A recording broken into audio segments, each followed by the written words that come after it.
আমি নোয়াপাড়া রথিন স্মৃতি সংঘের সম্পাদক। নোয়াপাড়া রথিন স্মৃতি সংঘের পক্ষ থেকে আপনাদের সকলকে জানাই আন্তরিক শুভেচ্ছা। আপনারা এই যে ইউটিউব চ্যানেলটি দেখছেন সেটি নোয়াপাড়া রথিন স্মৃতি সংঘের। আমাদের সবার প্রিয় এই নোয়াপাড়া রথিন স্মৃতি সংঘ 2024 সালে তার 50 বছর পূর্ণ করেছে।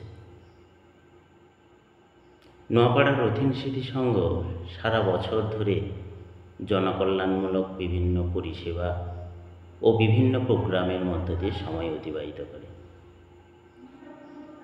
তাই নোয়াপাড়া রথিন স্মৃতি সংঘের নিত্য নতুন আপডেট পেতে ও নতুন নতুন প্রোগ্রাম দেখতে আপনারা অবশ্যই এই ইউটিউব চ্যানেলটিকে সাবস্ক্রাইব করে দেবেন এবং বেশি করে মানুষের কাছে পৌঁছে দেওয়ার জন্য অবশ্যই শেয়ার করে দেবেন। ধন্যবাদ।